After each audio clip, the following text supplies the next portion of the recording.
Bonjour à tous les gentlemen, aujourd'hui on se retrouve avec Romé de Saint-Céran. Bonjour Romé. Bonjour Adrien. Comment vas-tu? Très bien et toi? Nickel.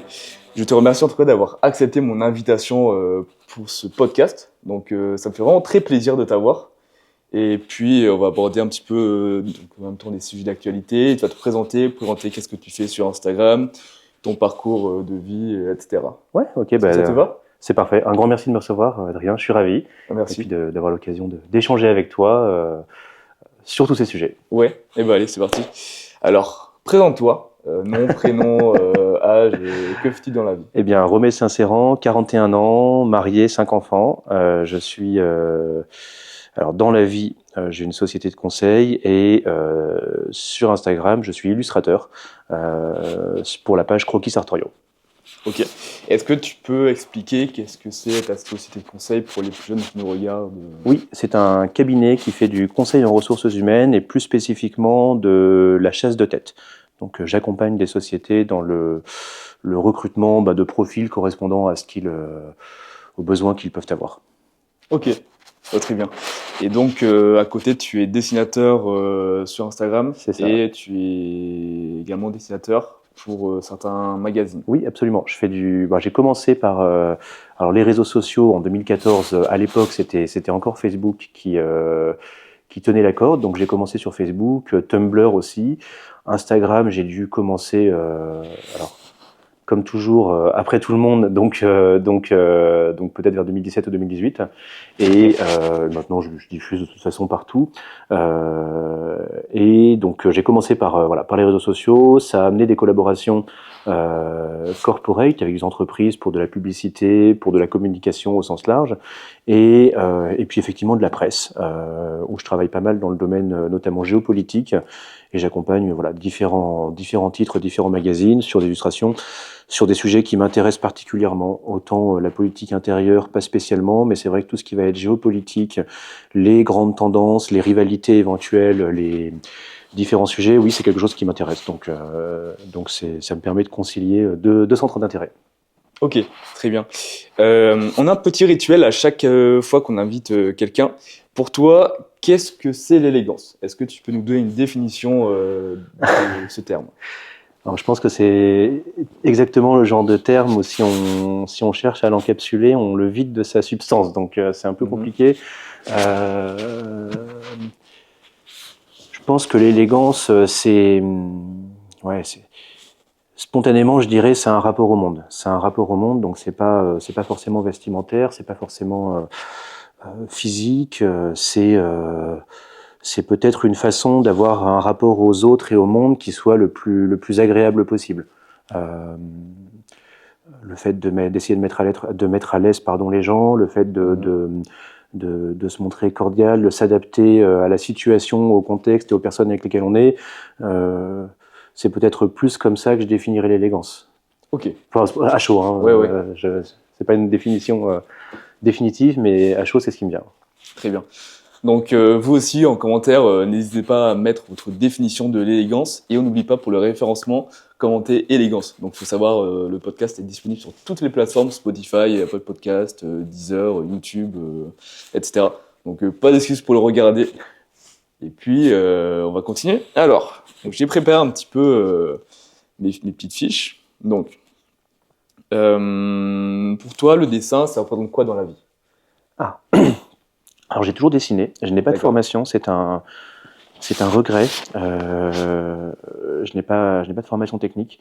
J'ai toujours dessiné enfant. Enfin, je pense que ça a été une façon oui, d'extérioriser une forme de créativité ou de D'accord. m'exprimer en tout cas. Donc à la base, ça représentait ça, ça le représente toujours. Aujourd'hui, maintenant que c'est devenu une activité tout de même, je pense que c'est une façon de ouais, de parler du monde, de parler de mon rapport au monde, de parler des gens, de Mhm. parler de moi bien sûr. Hein, je suis toujours le premier objet de mes plaisanteries ou de mes moqueries, mais euh, mais mais voilà, c'est une façon détournée peut-être de parler des choses et des gens, voilà, sans que ce soit frontal et avec, on essaye en tout cas une forme de délicatesse. Ok, très bien. Donc, tes dessins sont vraiment très humoristiques, on va dire. plutôt. Donc, ton inspiration, c'est vraiment ton quotidien, c'est ça? Beaucoup, ouais. C'est Ouais. beaucoup, en fait, c'est beaucoup, pour ceux qui suivent ma page, je vous remercie, et pour ceux qui vont la découvrir, c'est effectivement beaucoup d'inspiration. En fait, la page s'appelle Croquis Sartorio parce à la base, le sujet qui m'intéressait et qui m'intéresse toujours était l'élégance masculine, donc vestimentaire. Bien sûr, ça a beaucoup dépassé ce cadre-là, et aujourd'hui, on parle de l'homme. Alors, je dis de l'homme parce que je suis un homme, et donc on ne parle souvent que de sa position. Donc c'est vrai que je parle de l'homme, de son rapport au monde, à la société, à l'entreprise, au couple, aux enfants, aux autres hommes. Et c'est, oui, c'est souvent une forme de. Alors il peut y avoir de la dérision, il peut y avoir, j'espère, beaucoup de tendresse, enfin toujours beaucoup de tendresse parce que voilà, on parle de nos petits atermoiements, de nos petites faiblesses, de nos petites limites aussi, et qu'on regarde avec vérité et tendresse, j'espère, j'essaye. Et humour, parce que bon, vaut mieux en rire qu'en pleurer. Bien sûr. Et puis je trouve que, en général, quand on fait passer un peu des sujets des fois qui sont un peu sensibles, avec l'humour, ça passe toujours un peu mieux, je trouve. Je pense. Alors c'est toujours compliqué à doser l'humour, hein, puisque quand on est du côté du blagueur, on sait dans quelle disposition on est nous-mêmes en faisant une blague. On ne sait pas forcément dans quelle disposition elle sera reçue. Donc, dans quelle disposition sont les gens qui la recevront. Donc, c'est autant en société, quand nous deux, si je te fais une blague, Adrien, t'es en face de moi, on peut interagir. Autant c'est vrai que sur les réseaux sociaux, je poste quelque chose. Bon, pour moi, ça va être évident que c'est de l'humour. Pour d'autres, pas forcément en face. Et voilà, on ne sait pas comment les gens le prennent. Je sors du dessin, mais j'avais fait une interview chez Le Crayon il y a un an ou deux. Je ne sais pas si tu l'avais vu sur les réseaux sociaux, où ils ont diffusé une partie humoristique de l'interview où je compare les chiens et les chats. Et en fait, en disant que les chiens sont de droite et les chats de gauche, ou l'inverse. Ah oui, en plus, je dis l'inverse. En plus, je dis l'inverse. En plus, je dis que les chiens sont de gauche et les chats sont de droite. C'était assez trivial et assez humoristique, et visiblement j'ai touché une corde très sensible puisque j'ai centaines de commentaires, mais en fait insultants, menaçants quasiment pour certains. Donc bon, je pensais pas que c'était un sujet aussi sensible, mais voilà, c'est pour dire qu'en fait, quand on plaisante, et surtout en ligne, on ne sait pas dans quelle disposition et dans quel état sont les gens qui reçoivent la blague, et c'est différent à gérer qu'en face-to-face, quoi. Oui, bien sûr, parce que forcément, le rapport sur les réseaux sociaux est différent. En plus qu'on n'a pas la personne en face. C'est ça. Et puis les gens couverts par une forme d'anonymat peuvent être, disent des choses qu'ils ne diraient pas en face. En fait, c'est une ligne de direction que je recommande aux gens. Hein, c'est ne parler sur les réseaux sociaux que comme vous parleriez en face à face. Sinon vous devenez vous-même fou et vous rendez fou, quoi. Donc bien sûr, et c'est là qu'on voit en fait les haters, plus communément appelés sur les réseaux sociaux, qui se permettent de dire des choses par message ou en commentaire, qui jamais de la vie oseront dire. Ils baisseraient les yeux en face. Et j'ai eu exactement le même cas où j'avais un hater dans mes commentaires, et quand je l'ai vu en face à face, il s'est mis à baisser les yeux, il me regardait pas. Bien sûr. C'est vrai que moi je n'y suis pas habitué parce que j'ai d'excellents abonnés qui sont parmi les meilleurs de l'internet, mais je n'ai pas des centaines de milliers d'abonnés, donc les gens qui me suivent connaissent mon travail, et normalement à 99,9% comprennent que c'est de l'humour. Et quand je suis diffusé sur des plus grosses plateformes, c'est vrai que les gens ne me connaissent pas forcément, et c'est normal, et peuvent s'arrêter à ça. Bref, bon. Oui, c'est sûr. Et j'ai vu que tu étais suivi par Emmanuel PCR, Hugo Jacomé. Je suis très, très honoré. Et donc j'ai vu ça. Je sais pas si tu étais au courant du coup. Si, Emmanuel, on a communiqué un petit peu. Je ne l'ai jamais rencontré. Je le trouve très rigolo, très frais. Donc oui. Mais non, je connais pas. Après, tu sais, comme je te disais, moi, je dessine, mais j'ai une vie en parallèle, une vie professionnelle et familiale qui font que je n'ai malheureusement pas toujours le loisir de rencontrer, participer à des événements et tout. Donc, mais je suis les gens sur Instagram, et c'est très frais et très amusant. Donc. Ok. Donc tu disais, tu es dessinateur et tu as également une société de conseil en ressources humaines. Donc comment ça t'est venu à peu près il faut bien gagner sa vie, mon vieux. C'est un métier que je fais depuis depuis 10 ans, je crois, et c'est un métier que j'aime beaucoup. Donc, D'accord. que j'aime beaucoup parce qu'il me permet de rencontrer du monde, que j'essaie d'apporter une valeur ajoutée aux gens. Donc voilà, que j'exerce avec beaucoup de plaisir. Mais c'est un métier qui ne me permet pas forcément d'exprimer une créativité telle que je le voudrais, et c'est la raison pour laquelle, en fait, je fais du dessin en parallèle, parce que ça me permet d'avoir ces deux aspects de ma vie, une partie entrepreneuriale, conseil qui m'intéresse beaucoup, et dans laquelle d'ailleurs je bosse avec mon épouse, on s'est associés. Donc Très bien. c'est un projet familial, c'est un projet de vie. Alors on est plusieurs maintenant, on n'est pas que tous les deux, mais c'est un projet qui nous tient à cœur. Et puis de l'autre côté, un projet peut-être plus personnel dans l'illustration, où j'exprime d'autres facettes de ma personnalité. Donc Ouais. Je vois totalement, parce qu'en plus, c'est à peu près le même schéma que moi. ouais, Moi, tu absolument, vois, j'allais j'ai y venir. mon côté entrepreneurial avec mon activité de coach sportif. Ouais. Et à côté, je fais mes trucs sur les réseaux, mes vidéos sur les réseaux sociaux. Et donc, c'est un peu le même truc. Par exemple, je suis toute la journée en jogging, je fais mes cours collectifs en fitness et mes coachings. Donc, forcément, je suis en jogging, je suis pas en costume comme bien vous pouvez sûr. l'imaginer. Et donc, quand je finis ça, j'ai cette envie de bien m'apprêter, de bien m'habiller, me mettre en valeur. Et donc, c'est comme ça que ça m'est venu l'art sartorial. Génial. Et donc, justement, en revenant à ça, comment ça t'est déclenché cette passion? Ah, en fait, alors, j'ai grandi dans un milieu, famille nombreuse, catholique, plutôt conservateur, donc c'est vrai que j'ai toujours vu mon père mettre une cravate, j'ai toujours vu mes Mhm. grands-parents, je pense que mes deux grands-pères, oui, même au bord de la piscine, étaient en cravate, enfin, je caricature à peine. Donc c'est pas quelque chose que j'ai découvert. J'ai toujours grandi dans un univers où le vestiaire classique masculin, disons, était présent. J'ai commencé ma vie professionnelle dans un métier de cadre dans le conseil, donc pareil, à l'époque, en 2005 ou 2006, pareil, le costume cravate n'était pas un sujet, enfin c'était obligatoire. Et donc ça c'est l'univers dans lequel je baignais. En revanche, ça ne veut pas dire que j'avais spécialement goût à ça. Ça c'est venu. Alors c'est amusant puisque ça va faire écho avec ton histoire de vie aussi à Mhm. toi, Adrien. Mais en fait, je pense qu'en 2008 ou 2009, je suis allé à Drouot, à Paris, avec un copain, à une vente aux enchères, vraiment pour voir. Et en fait, j'ai découvert le monde des commissaires-priseurs, des antiquaires, enfin une population en fait qui jouait avec le vestiaire traditionnel. C'est-à-dire Mhm. que là où moi je portais des costumes gris ou bleu marine à la Défense avec des souliers noirs, j'ai vu des gens qui portaient du tweed, qui portaient du harnise, des forestières, qui pouvaient mettre ça avec un jean déchiré et une paire de New Balance, ou au contraire qui pouvaient porter une paire de mocassins incroyables avec un jean, une veste en tweed, un col roulé, des pièces du vestiaire militaire. Alors les commissaires-priseurs sont souvent des types très bien sapés. Mhm.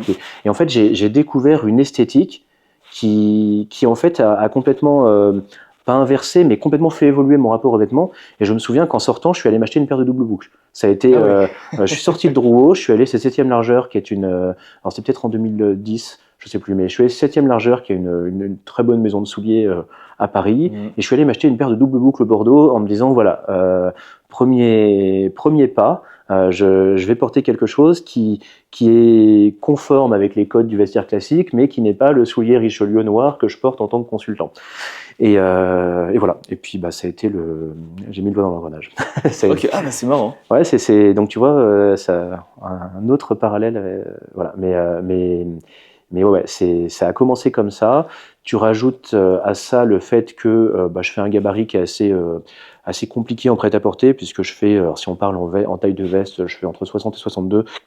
Donc c'est vrai qu'on ne trouve pas toujours des vêtements à ma taille, donc j'en trouve, mais c'est vrai que pour le coup très tôt, Mhm. m'habiller même en costume, ça a dû être un sujet. Enfin ça a été un sujet parce que il fallait que je trouve, et tout le monde ne faisait pas, donc ça m'a obligé à m'informer, à me renseigner. Il n'y avait pas encore les blogs, il n'y avait pas encore Instagram, mais il commençait à y avoir des premiers forums à l'époque, donc voilà un petit peu la jeunesse du truc. Ok. Et donc, maintenant, tu lis le dessin et l'art sartorial. Et comment ça t'est venu un peu de lier Alors, tout ça? ça, c'est arrivé je pense, 2013 ou 2014, sur un forum qui s'appelle Deux Pieds en Cap. Je ne sais pas s'il Mhm. existe Oui. encore, ouais, qui existe encore, et en fait, duquel j'étais membre sans être trop actif. Et en fait, le vêtement, ça peut. ça peut prêter assez facilement à l'humour. Enfin, il y avait un trou dans la raquette, en fait. Il y avait un trou dans la raquette, et ça prête à l'humour parce qu'en fait, le vêtement, ça parle du rapport de l'homme à son apparence, ça parle d'une forme de vanité. On est tous vains, hein. Enfin, là, on est tous vaniteux, c'est pas grave, enfin, tout est vain. Enfin, si on n'était pas vain, on serait en slip dans la forêt. Enfin, donc c'est normal et c'est pas grave que ça soit vaniteux. Enfin, mais c'est vrai que on a en fait, ouais, j'ai senti que voilà, il y avait une brèche un terrain de jeu humoristique qui était assez fantastique, qui était assez inexploité, et voilà, je me suis lancé dedans, mais vraiment à la base des dessins griffonnés sur un coin de feuille, scannés rapidement et diffusés sur le forum. Et puis en fait, alors tu vois, je te disais que j'ai pas eu de formation en dessin tout à l'heure, c'est pas complètement vrai, puisque voyant que ça faisait rigoler les copains. Du coup, j'ai une copine qui est artiste et qui m'a quand même donné des cours de Photoshop pour pouvoir apprendre à maîtriser Photoshop. Donc j'ai quand même pris deux demi-journées de cours de Photoshop pour maîtriser les basiques. Et puis voilà. Et puis ça s'est lancé un peu comme ça. Ok. Donc tu dessines maintenant sur papier? Non, tablette. Non, tout sur tablette, puisque alors avec un stylet, j'ai la même sensation que le papier, mais c'est vrai que je fais tout sur tablette et Photoshop. Et donc, est-ce que tu vois un petit peu une différence parce que tu as commencé sur le papier, oui, j'imagine, ouais. Oui. Donc, tu vois une différence, en fait, j'ai longtemps dessiné sur papier, scanné et colorié sur Photoshop. Et puis maintenant, je suis passé à tout Photoshop pour le dessin.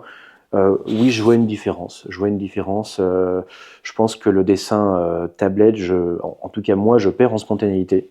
Je perds en spontanéité là où je le vois encore parce que j'ai des carnets, je dessine encore à la mano.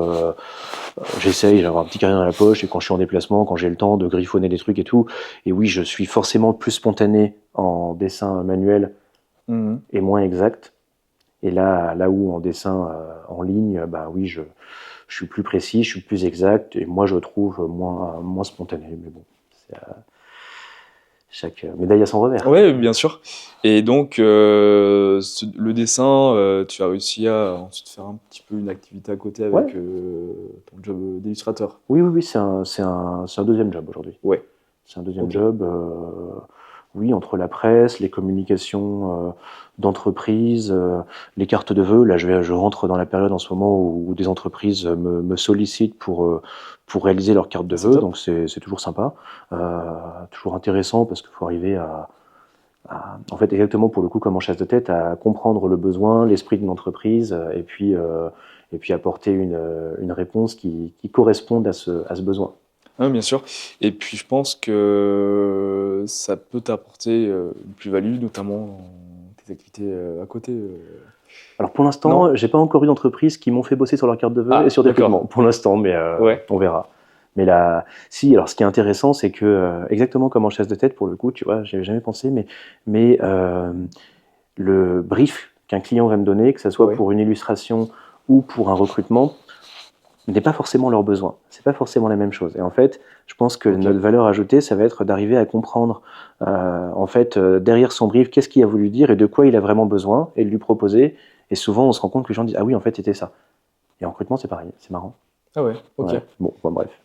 Donc, en parlant de petites anecdotes, est-ce que tu as une expérience dans ta vie qui t'a marqué? Que ce soit dans ta carrière professionnelle ou personnelle? En dessin ou en recrutement? Les deux, tu peux dire. Ouais. Bah oui, toujours des trucs marquants. En positif ou en négatif? Plutôt positif. plutôt positif, on va rester dans le positif. Écoute, je réfléchis. Moi, j'ai eu des exemples de management qui m'ont marqué, de managers qui m'ont marqué, en bien ou en mal d'ailleurs. Ouais. Mais j'en ai eu.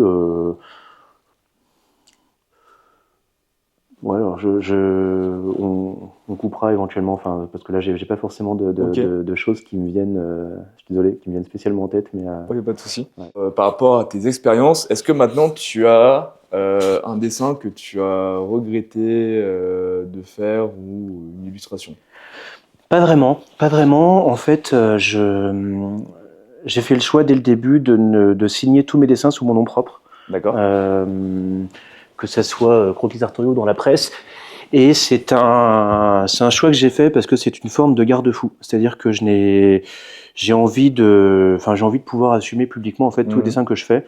Donc du coup, de facto, voilà, ça oblige aussi au moment où j'ai une idée, au moment où je dessine, à me dire, bah attention, voilà, ça peut être ressorti publiquement par ta famille, par tes amis, par tes clients et tout. Donc, est-ce que tu es prêt à l'assumer? Bah, du coup, je ne fais que des dessins que je suis prêt à assumer publiquement. Donc, à ce niveau-là, sur le fond, non. Sur la forme, un petit peu. Sur la forme, un petit peu. C'est vrai que mon style a évolué, ma technique a évolué en 10 ans quand même, un petit peu. Et c'est sûr que quand je revois certains de mes premiers dessins et quand je repense à voilà, certaines marques, maisons, magazines qui ont eu la gentillesse de me les acheter, bon, je me dis que c'était quand même sympa parce que je trouve que voilà, le style était, c'est un peu normal au démarrage, un peu amateur. Oui, bah forcément, on ne peut pas arriver d'un coup sur le marché. Oui. Et puis je pense que c'est justement c'est en se frottant au lectorat, en se frottant au public qu'on s'améliore, en se frottant à d'autres illustrateurs aussi que je suis, voir bah ok, lui il fait ça comme ça, c'est intéressant, ça m'aide à m'améliorer. Donc ça n'est qu'en se jetant dans le bain qu'on apprend à nager. Enfin, on peut passer une vie au bord du bassin à apprendre les mouvements, mais c'est qu'en allant dans l'eau qu'on y arrive. Donc oui, c'est certain. Et puis, d'ailleurs, en parlant de pire dessin, est-ce que maintenant tu as un dessin dont tu es particulièrement fier? Ah, oui. Oui. Oui, il y en a plusieurs que j'aime beaucoup. En fait, alors je vais être que sur la forme. J'aime bien quand j'ai réussi sur la forme, j'aime bien quand j'ai réussi à faire quelque chose de graphique, d'esthétique, d'agréable, quelque chose qui pourrait être affiché dans une pièce parce que c'est juste joli esthétiquement. Et j'en ai quelques-uns, oui, et ça, je suis content, j'aime bien. Sur le fond, j'ai des blagues qui me font toujours rigoler. Ouais. Je m'auto-fais rire, c'est pas bien, mais oui, j'ai des vannes que je trouve encore drôles. Et d'ailleurs, les lecteurs qui me suivent depuis longtemps peuvent voir que je repompe des vieux dessins. Par exemple, des dessins de 2014 ou 2015 dont je trouvais la blague toujours drôle, mais le style en revanche pas ouf. Et ben je les reprends, je les redessine. Ça m'arrive régulièrement de m'auto-pomper. donc parce que ça permet de faire revivre des dessins, parce que la blague, je la trouve toujours bonne, mais en améliorant un petit peu le style. Ouais. Bah, je pense que ça apporte aussi un style différent parce que forcément, ton style a évolué, je pense. Ça peut être marrant de voir un dessin avant, un dessin après. Ouais, bah, je le fais. D'ailleurs, je mets en story sur Insta l'ancienne version, la nouvelle. Et puis voilà, la blague est la même, mais après tout, il y a des dizaines de milliers d'artistes qui ont passé leur vie à faire et refaire la même œuvre, à faire et refaire des Pietà, à faire et refaire des Christ en croix, à faire et refaire des natures mortes. Bon, bah, moi, je fais et refais mes propres dessins. Tes propres croquis Ouais, sartoriaux. c'est ça. C'est un travail d'artisan. C'est ça. Donc, en parlant de ça, est-ce que tu as un matériel de rêve que tu aimerais avoir pour tes dessins? Est-ce que tu as un matériel de rêve que tu aimerais avoir pour tes dessins? Bah, en fait, comme je fais tout sur une tablette, pas vraiment, parce que Vraiment, ouais. si. Alors, ça amène une question, c'est que comme tu vois, il y a beaucoup de dessinateurs de BD. Hergé était frustré, par exemple, le dessinateur de Tintin, de ne pas être un artiste peintre. Ok. Et en fait, il a mis du temps à assumer et à accepter que son talent et son domaine, c'était la BD, qui était accessoirement un des meilleurs du monde dans ce domaine-là. Et moi, j'ai peut-être une forme aussi de frustration perso à me dire que mon travail n'est pas physique. Même si je vais avoir des couvertures de magazines, je vais avoir des affiches, etc. C'est vrai que ma frustration est un petit peu là, tu vois. Alors ça sera peut-être à la retraite, ça sera peut-être plus tard, mais faire des choses qui soient tangibles, touchables, qui puissent être mis dans un salon, ça sera peut-être un sujet dans les années à venir. C'est quelque chose que j'aimerais bien développer. Mais bon, faut le temps. Oui, bien sûr. Forcément, tu vas ajouter des XP, comme on dit. Ouais, un peu, j'espère. J'espère que, enfin, en tout cas, qu'il va falloir que je rajoute des nouvelles cordes pour moi continuer à m'éclater. Et je pense que le retour au physique pourra en faire partie. Ok. Donc vraiment, tu arrives vraiment à bien t'amuser sur tes dessins. C'est vraiment une passion. Ah, bah oui, Ouais. c'est une passion, c'est un boulot aussi. Quand tu as un client qui te demande un truc et puis qui dit ceci, fais-le plutôt comme ça, ceci plutôt comme ça, ça devient un taf quand même. Mais oui, moi, c'est une soupape qui me fait beaucoup de bien. J'aime beaucoup ça. D'accord. Donc, est-ce que tu as, en parlant de clients, est-ce que tu as un client, un partenariat avec lequel tu aimerais travailler? Oh, bah écoute, en fait, c'est dur à dire parce que tu vas avoir, si je reste par exemple dans le monde de la presse, Ouais. c'est sûr qu'il y a des titres qui sont prestigieux. Je pense que tous les dessinateurs te disent qu'ils aimeraient bien faire la couverture de New Yorker. Euh, mais en fait, ça, c'est ce qu'on voit de l'extérieur. Moi, ce Mhm. qui m'intéresse, c'est la relation que je vais avoir avec un client, c'est la relation que je vais avoir avec un rédacteur en chef qui va me faire confiance, qui va me confier des Ouais. sujets. Et aujourd'hui, c'est vrai que les partenariats que j'ai pu nouer, bah, c'est dans beaucoup de cas devenu des amitiés. C'est parce que j'ai une affinité, une amitié avec tel rédacteur en chef. J'ai beaucoup travaillé avec Jacques de Guilbon, je travaille avec Jean-Baptiste Noé actuellement, je travaille avec un Italien qui s'appelle Alvino Mario Fantini depuis maintenant bientôt un an. Et c'est vrai que Ok. c'est en se frottant l'un à l'autre, en se polissant l'un à l'autre, en parlant de son besoin. C'est le même sujet avec Laura Magné et Marceau, qui sont des gens avec qui je travaille. Euh, Plus on travaille ensemble, plus on s'affine l'un à l'autre, et plus après ça prend ou ça prend pas. Faut accepter, mais comme Mhm. dans toute relation de boulot, il y a des gens avec qui ça prend, et puis des gens avec qui ça prend plutôt bien, parce qu'on est sur la même longueur d'onde, parce qu'on est aligné, parce qu'on a le même niveau Bien sûr, ouais, d'exigence, ouais. la même vision, qu'on s'apporte l'un l'autre beaucoup. Et voilà, moi les auteurs avec lesquels je travaille aussi, parce que là j'ai parlé des rédac chefs, mais les auteurs de livres qui m'ont fait la grâce de me demander d'illustrer leur travail, en fait on communique énormément, enfin que ce soit par WhatsApp, par téléphone, ça, on se nourrit mutuellement et ça permet d'aboutir à, je pense, des illustrations qui vont aux deux. Ok, ça marche. Et donc, est-ce que tu as à peu près des objectifs à long terme par la suite?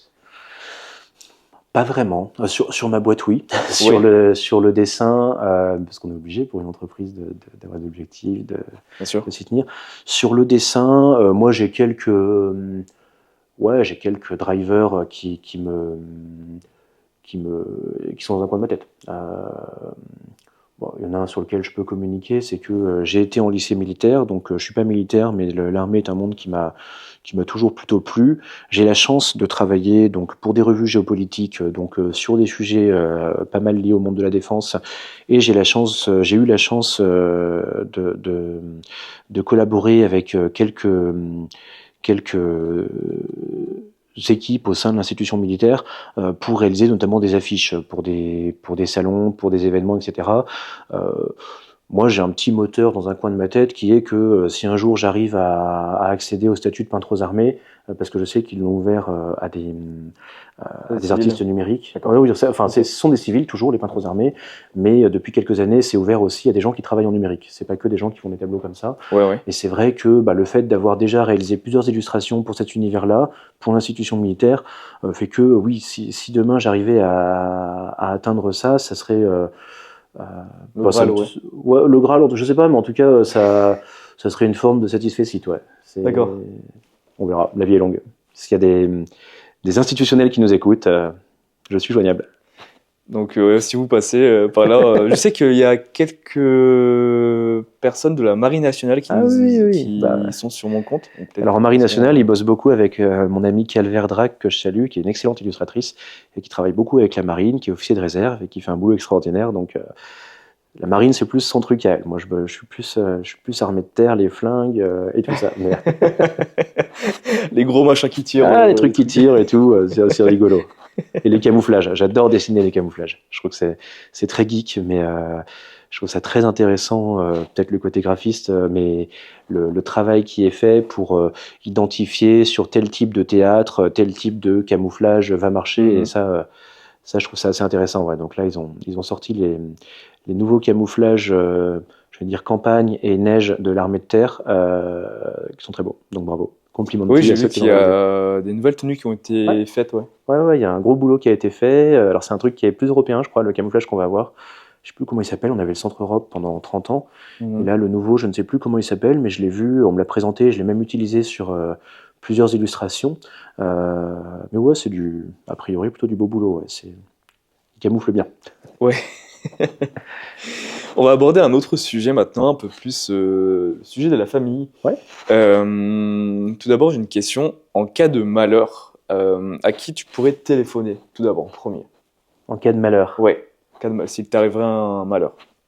À qui Bon, tu peux spontanément, téléphoner? ma femme. Ok. Enfin, en souhaitant que le malheur ne la concerne pas, euh, mais bah, ma femme déjà, hein, qui est ma femme, meilleure amie, associée du coup dans l'entreprise.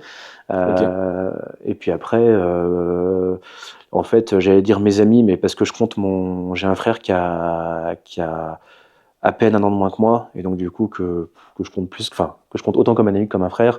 Donc je pense que c'est lui et quelques copains, voilà, qui sont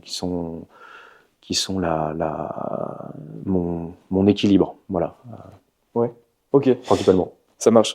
Donc, tu es marié maintenant. Oui, Tu as 5 enfants, oui. c'est ça? Et comment tu as abordé un peu le changement entre ton toi de jeune de 20 ans et Ouais. ton toi de maintenant? Comment tu as trouvé un peu l'équilibre? Bah, en fait, ouais, c'est une bonne question. Je pense qu'on évolue dans la vie. Tu vois, je suis pas passé de moins de 20 ans à moi 41 ans, 5 enfants. Enfin, ça s'est fait Mhm. degré par degré au fil de l'eau. D'abord, j'ai rencontré Clémence, on s'est mariés, on a eu des enfants.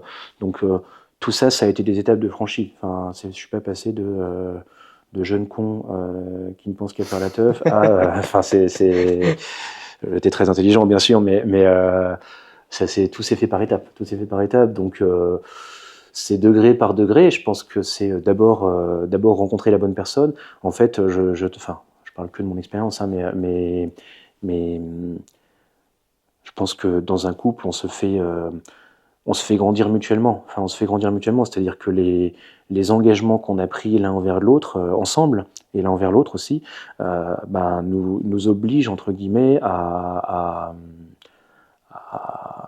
ouais, à faire des choses, à se décentrer aussi. Alors, c'est les enfants qui font se décentrer, Mhm. ce qui n'est pas une mauvaise chose tant qu'on ne s'oublie pas, mais c'est un équilibre à trouver, c'est un équilibre quotidien.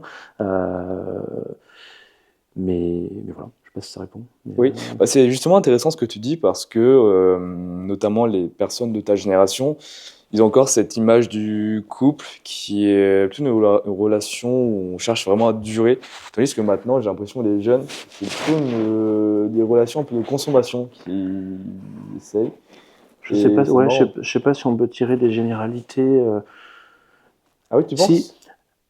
bah, je sais pas en fait. Moi, pour être honnête, j'ai pas connu l'ère des applications de rencontres, etc. Mhm. Donc, mais c'est peut-être ce que tu entends derrière la consommation. Ouais, c'est ça. Ouais, bah oui, il y a peut-être, mais j'en parle. J'ai aucune expertise là-dessus. C'est plus empirique qu'autre chose. C'est sûr que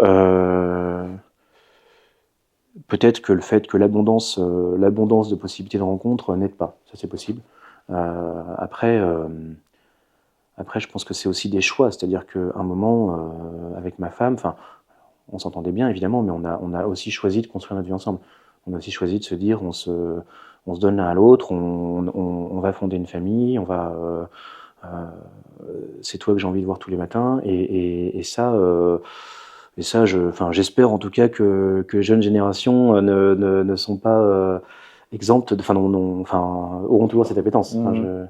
mais j'avoue que je connais moins votre. Enfin, si j'ai des stagiaires, des alternants qui ont ton âge, donc Ouais. je connais un petit peu, mais bon, je leur parle pas de leur vie sentimentale Oui, spécialement, bah quoi. forcément, On ça fait reste dans le partie du boulot, quoi. travail, Donc, oui. Ok. mais Parce que alors, si je fais un peu de pub, euh, les gars, je vais être très macho, mais les gars, si vous êtes en couple avec une fille et que vous pensez que c'est la bonne, allez-y, hein. De toute façon, il y aura jamais de moment où vous aurez toutes les certitudes que c'est bon, il faut y aller. Enfin, il y a un moment, de toute façon, on saute dans le bain. Donc, je file les métaphores natation aujourd'hui, ouais. mais un moment, on saute dans le bain quoi qu'il arrive, quoi. Il y a jamais de bon moment parfait, quoi. Donc, Très bien. voilà. Donc toi, comment tu as su en fait que c'était la bonne du coup? Ah. Alors, eh ben, écoute, je vais faire la même réponse que pour l'élégance. Je Ouais. pense que chercher à l'encapsuler cette réponse-là, c'est un peu la vie de son sens. Euh, Moi, ça a été une évidence parce que c'était une amie déjà. Enfin, il y a beaucoup d'amitié. Enfin, encore aujourd'hui, en fait, on discute. Je pense que c'est un secret. Il faut pas que ça soit que une copine, mais il faut quand même que ça le soit. Faut qu'il y ait de l'amitié, parce qu'une fois de plus, voilà, on parle pas que de l'amour-passion. Enfin, c'est quelqu'un dont Bien sûr. on voit la tête tous les matins jusqu'à la fin de notre vie. Enfin, c'est le but en tout cas. Donc il y a ça. Donc ouais, moi cette amitié a été une évidence assez rapidement. Évidemment, attraction physique. Enfin, c'est important d'avoir du désir pour celle qui va devenir sa femme. Et puis surtout une convergence de vues sur ce qu'on voulait construire. Enfin, c'est-à-dire on voulait l'un et l'autre fonder une famille. Et voilà. Enfin, donc ces éléments-là ont fait que l'alchimie a pris. Et puis ensuite, ce qui est intéressant, c'est pour ça que j'ai dit qu'on saute dans le vide, c'est qu'ensuite, une fois qu'on a sauté, bah en fait, on co-construit le truc. Enfin, tu vois, on rend réel la chose en disant, Oui. bah, on s'engage, on se demande en mariage, c'est performatif, on rend réel cette nouvelle réalité. Ouais. Enfin, c'est factuel. Et cette union, voilà, et ce projet surtout, parce qu'en fait, dire que c'est une union, bah, ça reste focal sur le couple, alors qu'en fait, le fait de demander sa femme en mariage, en fait, le couple n'est plus tant le sujet. Le sujet, c'est la famille qu'on va créer. Et on est, alors on est le noyau, la colonne vertébrale de cette famille, mais en tant que couple, on n'est plus le sujet. Le couple devient la matrice de ce qu'on veut construire, quoi. Ouais.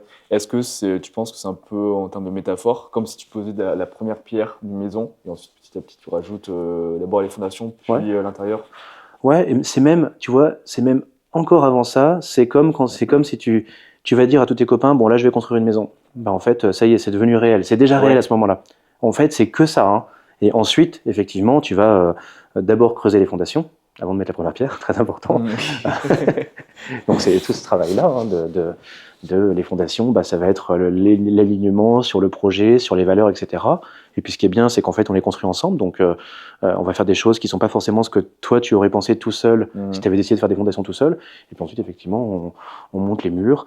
Il y aura des tempêtes, il y aura des inondations, il y aura des dégâts des eaux, il y aura des voleurs qui vont chercher à rentrer, il y aura plein de trucs, hein, comme dans une maison, mais bon, ça vaut quand même le coup de faire la maison. Oui, bien sûr. Et donc, toi, comment est-ce que tu gères un peu ta vie de couple dans la vie de tous les jours, d'un point de vue, comme tu l'as dit là à l'instant? Bah, déjà, donc moi je bosse avec ma femme, donc c'est assez spécifique. Donc on se voit tous les jours, on communique beaucoup, que ça soit boulot ou famille, etc. Comment on gère, ça on en parlera avec elle à l'occasion. J'espère pas trop mal. Enfin, on arrive à communiquer, on se voit, machin. Après, ça veut pas dire qu'on est toujours disponible pour l'un ou pour l'autre. Ça veut pas dire qu'on est toujours aligné, bien sûr, hein, parce que ça c'est la vie. Mais voilà, on essaye de se réaligner quand c'est nécessaire, de communiquer, de se soutenir mutuellement.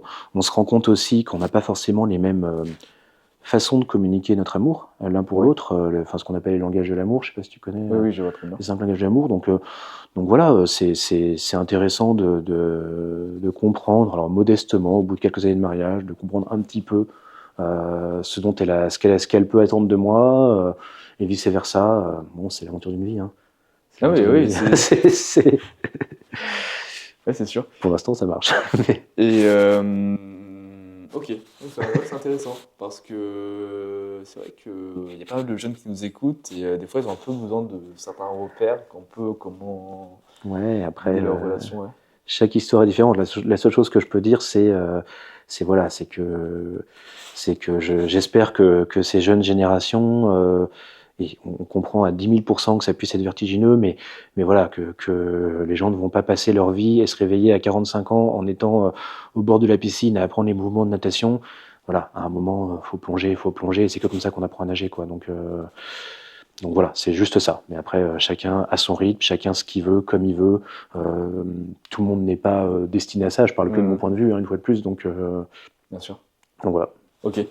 J'ai aussi une autre question. Moi, à l'école, on m'a toujours appris que, alors je parle par rapport à un prof que j'avais eu en marketing et comptabilité à la fac de sport, qui me disait on ne fait jamais de business avec sa famille et ses amis. Qu'est-ce que tu dirais toi? En fait, je bosse avec ma femme. C'est pour ça que je te pose la C'est pas une question. cliente. Enfin, tu vois, c'est peut-être qu'il voulait dire on ne vend pas à sa famille, à ses amis. Non, vraiment faire du business, c'est-à-dire entreprendre avec quelqu'un de sa famille. Bah, en fait, alors deux réponses. Je vais commencer par les amis, c'est plus rapide. Avec les amis, si on entreprend avec un ami, il faut être prêt à prendre le risque de perdre un ami. Ça, Ouais. il y a malheureusement plein d'exemples d'associations qui foirent, qui se passent mal, et c'est très triste parce que derrière, oui, on peut créer une distance ou se brouiller avec un ancien ami. Il y a malheureusement des cas dramatiques de famille où effectivement il y a des scissions à cause d'histoires d'associations, d'argent, c'est très triste.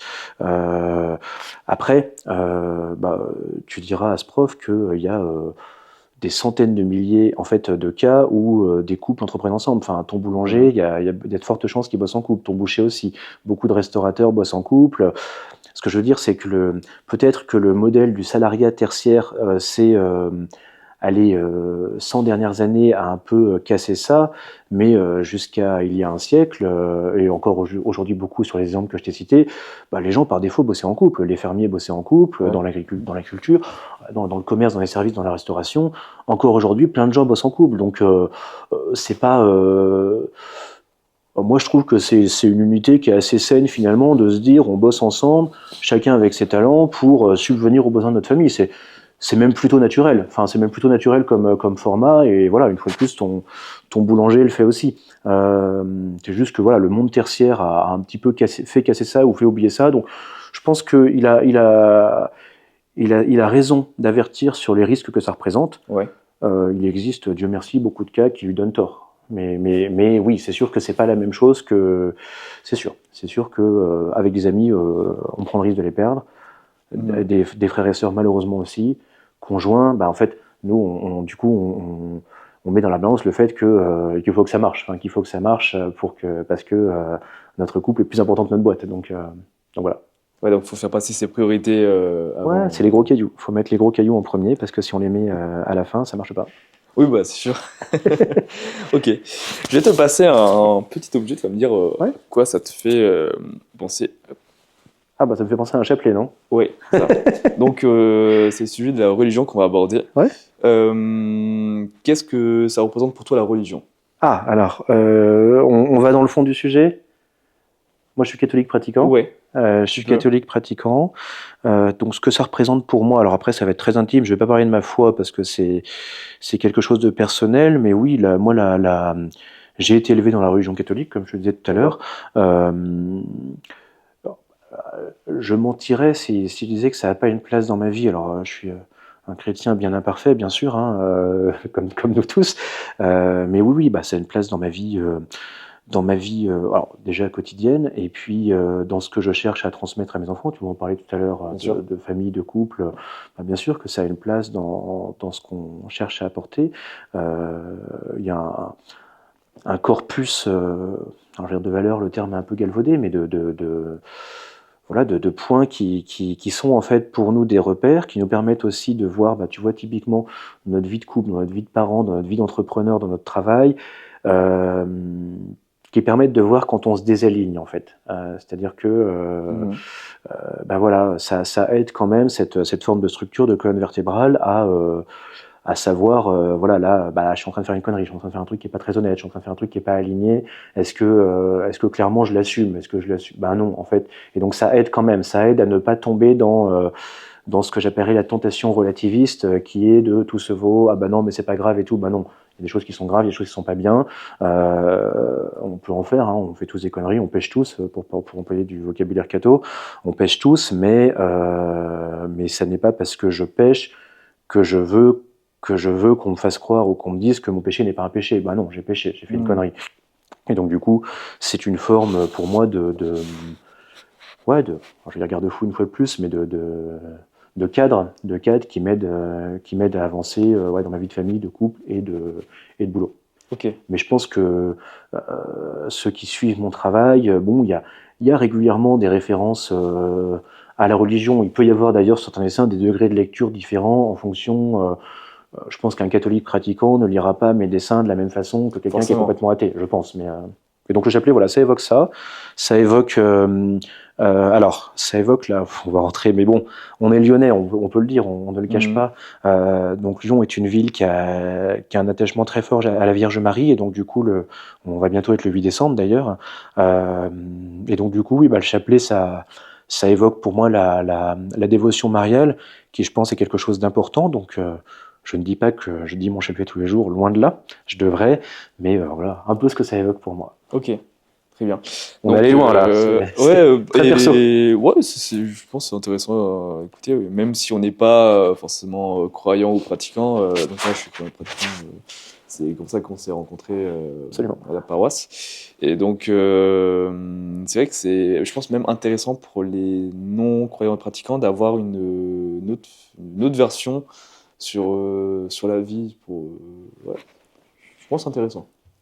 Moi, je trouve. Après, je ne parle que de mon point de vue. Mais... Oui. Donc, concernant ta vie de famille, comment tu arrives à guider un peu à travers les principes de la religion catholique? Bon, tous les parents qui nous écoutent confirmeront. De toute façon, on fait tous de notre mieux. Et puis après, voilà. Il y a les principes et il y a le réel. Je trouve qu'il faut pas avoir trop de principes, justement, quand on a des enfants, parce que déjà, 5 enfants, c'est 5 personnalités différentes, Ouais. c'est 5 libertés qu'on éveille. Enfin, élever des enfants, c'est ça. C'est élever des libertés, faire grandir des libertés, structurer des libertés de façon à ce que, quand ils arriveront à l'âge adulte, ces libertés puissent s'exercer intelligemment.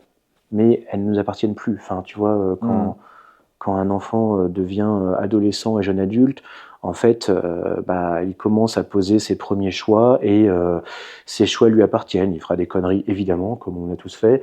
Et l'idée, c'est d'avoir essayé de mettre en place une forme de conscience qui permet, si des conneries sont faites, elles sont faites en connaissance de cause, qu'elles ne sont pas définitives, on espère, et puis que voilà, cette liberté s'exerce pour son plus grand bien. Mais après, un enfant, ça ne nous appartient pas, c'est pas un joujou, il exercera cette liberté et ça sert à ça. Il faut accepter que cette liberté soit exercée dans une direction qui n'est pas forcément celle qu'on souhaite. Oui, forcément. Mais donc voilà.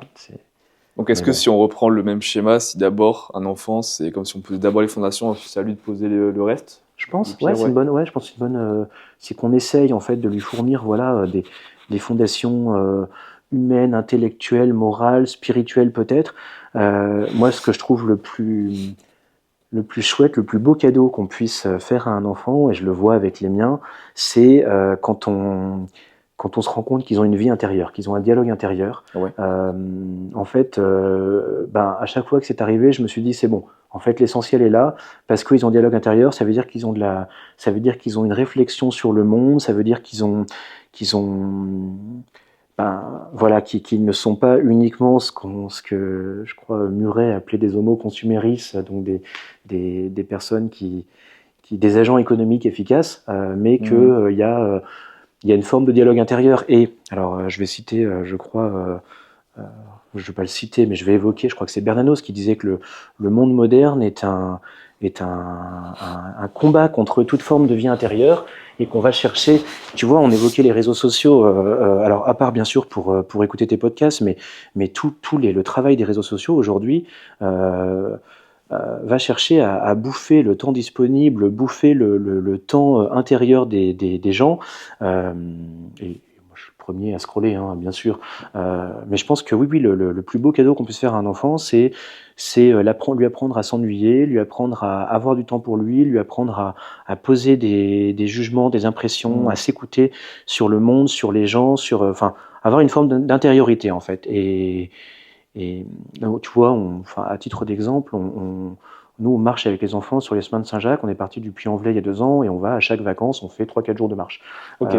Et c'est des moments que je trouve super en famille parce qu'en fait, il n'y a pas de téléphone portable, ils n'en ont pas, mais il n'y a pas d'internet, il n'y a pas de copains, il n'y a pas tout ça. On est juste en famille, on marche. Il y a des efforts, il y a des montées et tout, mais on passe pas notre vie à discuter. Donc en fait, on offre à chacun soit les occasions d'avoir des discussions ensemble, à 2 ou 3, ou avec nous les parents, ou juste de marcher tout seul et de regarder la beauté du paysage et tout. Et ça, ces temps-là, c'est de la jachère en fait où on va les uns et les autres avoir cette intériorité, dans la contemplation aussi, parce que c'est d'une beauté folle, hein, tous ces paysages.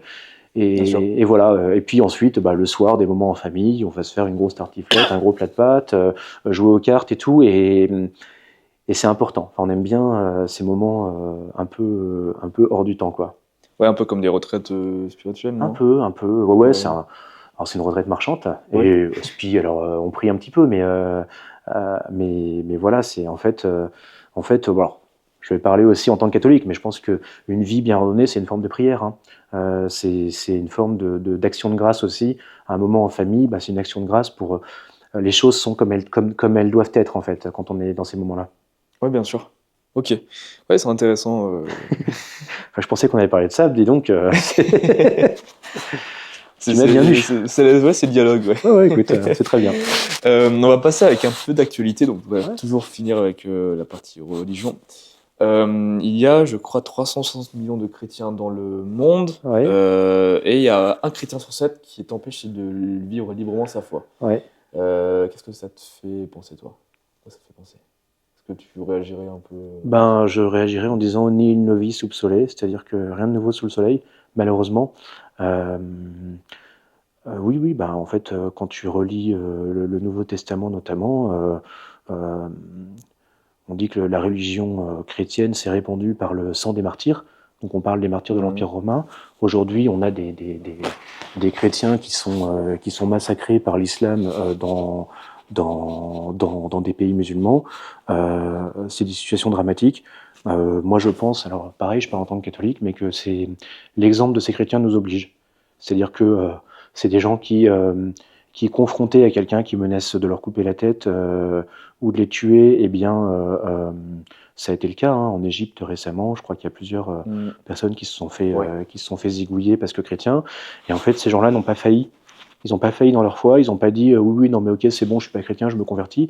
Ils ont assumé jusqu'à la mort. Eh bien, nous, moi, en tant que catholique, ça m'oblige parce que notre vie n'est qu'une succession de petits renoncements. Hein. On va se dire, ah bah oui, non mais ça c'est bon, je parlais de relativisme tout à l'heure. En fait, oui, on se fait des petits arrangements avec notre foi, des petits arrangements avec machin. Pour des pécadilles, hein, pour des broutilles, on s'arrange. Ces mecs-là, ils ne se sont pas arrangés. Ils ne se sont pas arrangés, ils ont été au bout. Donc du coup, ça oblige forcément. J'espère ne jamais y être confronté, évidemment. Hein, mais voilà, il faut garder dans un coin de la tête on doit à ces mecs-là. Voilà. À ces mecs et ces filles, bien sûr, mais on leur doit une forme de reconnaissance. Je sais qu'il y a des prêtres au Nigeria qui se sont fait tuer aussi récemment. Ils nous rappellent le martyr des premiers chrétiens. Ouais. Oui, ça évoque aussi un petit peu le sacrifice de Jésus-Christ. Le sacrifice de Jésus-Christ. Oui. En fait, il a. Alors, et puis il faut rappeler que Jésus-Christ a donné sa vie pour nos péchés, mais aussi pour ses bourreaux. Hein. Donc en fait, il a aussi donné sa vie pour les mecs qui trucident des chrétiens. Hein. Parmi lesquels on a nos plus grands saints. Hein. Saint Paul massacrait des chrétiens aussi. Donc il a aussi donné sa vie pour eux. C'est on rentre très religieux là, mais oui. Ok. Ensuite, une autre partie d'actualité un peu moins religieuse. Mais un peu de fun quand même, parce que là, c'est... Bien sûr. J'ai fait récemment une opération commerciale avec Hugo Jacomet et d'autres créateurs de contenu, donc Sarah Dorial, Dorian, Léon Luchard, qui est rédacteur en chef de Parisian Gentleman, Sacha de Capitaine Classique et Clément des Bâtisseurs. Ouais. Donc c'était une opération commerciale pour proposer aux jeunes, pour démocratiser le sur-mesure. Est-ce que tu en as pensé quelque chose? Le plus grand bien. Ouais. Le plus grand bien. Vous avez fait ça avec Blandin et Deloy, c'est ça? Exactement. Ah ouais, écoute, oui, moi j'ai eu la grande joie de faire une veste en tweed et un costume en Solaro chez Blandin et Deloy. Donc, une maison très sympa. Alors, je suis lyonnais, donc j'ai fait ça dans leur boutique lyonnaise avec Tom et Charles-Henri qui sont super sympas, et Lino, bien sûr. Donc, expérience très sympa, très chouette produit. Bon, j'ai été un peu chiant sur les tissus et tout, mais bon, c'est le jeu. Hein. On a été chercher des trucs chez Lafayette Saltiel, je crois, des tweeds Abraham Moon. Là, j'aurais dû mettre celle-ci. Tiens, elle allait très bien avec une veste en jean, avec une chemise en jean.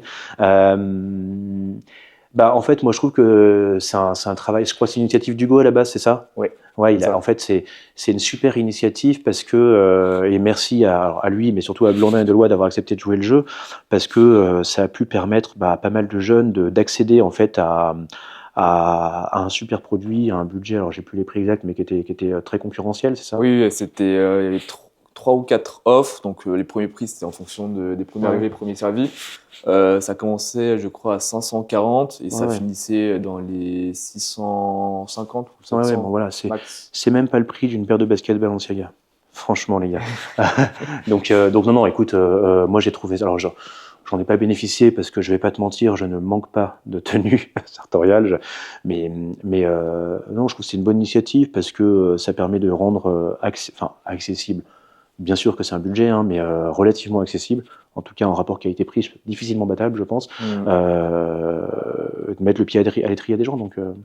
Bien sûr. Compliment. Ça a été un succès, j'ai pas trop suivi. Oui, apparemment, c'était beaucoup plus, il y avait beaucoup plus de commandes que Ah bah ce qui était génial. prévu, ouais. Et Parce que- bravo à Blandin et Deloy d'avoir joué le jeu parce que eux se mettent aussi, Bien sûr. enfin c'est eux qui prennent La responsabilité. la responsabilité de tout ça et ils sont la cheville ouvrière de ce projet Exactement, ouais. donc, Parce non. que de base, il devait y avoir 200-300 commandes, Ah il y en a eu ouais. plus de 1500. Et donc, Ah ouais, bon bah c'est bien. On va les voir dans les rues de Lyon alors et de Paris. Ouais, on sera tous habillés pareil. Ça sera marrant. Ce qui n'est pas le but non plus, mais Ok. Tac, tac, tac. On avance, je vois l'heure tourne, hein. Ensuite, on va passer à une actualité un peu plus internationale. Ouais. J'ai vu il n'y a pas longtemps un jeune qui s'est suicidé à cause d'une fausse relation avec une IA. Ah oui. Qu'est-ce que tu en penses? C'est quoi Bah, ta réaction sur ce sujet-là? Par rapport aux à chaud. Alors ouais, alors je fais à chaud parce que tu vois, je n'étais pas Ouais. au courant de cette actu. Ok. Déjà premier réflexe, c'est évidemment dramatique et super triste pour ce gamin et pour ses proches. On parlait tout à l'heure, voilà, des réseaux sociaux, de tout ça. Peut-être effectivement qu'une différence qu'on va avoir par les sites de rencontres aussi, c'est peut-être que dans les plus jeunes générations, il y a des gens qui ont un rapport au virtuel qui est un peu brouillé, parce que en fait, oui, il faut voir les gens en face à face et discuter. Et que si on c'est infiniment triste. Alors j'ose espérer, on dit que c'est à cause d'une IA. J'imagine que cette personne-là avait d'autres problèmes. Peut-être que peut-être que cette relation était une goutte d'eau en plus. Parce que j'ai vu qu'apparemment c'était un jeune qui aurait construit une relation sentimentale avec une IA style ChatGPT, je crois. Et en fait, l'IA aurait encouragé au suicide de la personne, apparemment. Je suis pas au courant. Ouais. Donc en fait, ça m'a fait un peu réagir parce que je trouve ça fou qu'une IA prenne ce rôle-là, en fait, tu vois. Ouais. Alors, j'ai assisté à une conférence sur l'IA l'autre jour que je trouvais assez intéressante, où en fait le conférencier a commencé par rappeler qu'intelligence artificielle c'était un faux ami, c'est-à-dire que le terme intelligence en anglais, en fait, c'était entendu comme la CIA, Central Intelligence Agency, Ok. ou l'IS en anglais, Intelligence Service, c'est-à-dire que c'est du renseignement en fait. Ouais. C'est pas l'intelligence comme nous on l'entend en français, c'est intelligence dans le sens renseignement, information. Et donc du coup que c'était en fait une vraie traduction française, donc qui ne serait pas une traduction littérale, serait plutôt de dire information artificielle ou renseignement artificiel. Ce qui du coup est sans doute plus juste par rapport à ce qu'est l'outil et ce qui permet aussi de calmer le jeu à plein de niveaux, c'est qu'en fait cette intelligence artificielle, c'est un algorithme, et c'est un algorithme qui se base sur peut-être ce qu'elle a vu en ligne. C'est pour ça qu'il y a aussi, je crois, beaucoup d'outils qui se mettent en place pour tempérer, modérer, encadrer le fonctionnement de ChatGPT. C'est qu'en fait, s'ils vont se renseigner sur ce qu'ils voient sur les applis de rencontre et s'ils copient ça va pas. Forcément. Mais non, je connaissais pas cette information. C'est évidemment dramatique. J'imagine qu'il y avait beaucoup de mal-être chez cette personne-là. Et sortez, allez voir des amis physiques, allez prendre des verres, allez déjeuner au restaurant avec les amis. Voyez-vous physiquement, ça reste encore super important. Enfin, le virtuel n'est qu'un outil. C'est ça. Donc c'est vraiment, il faut vraiment sortir, les gars.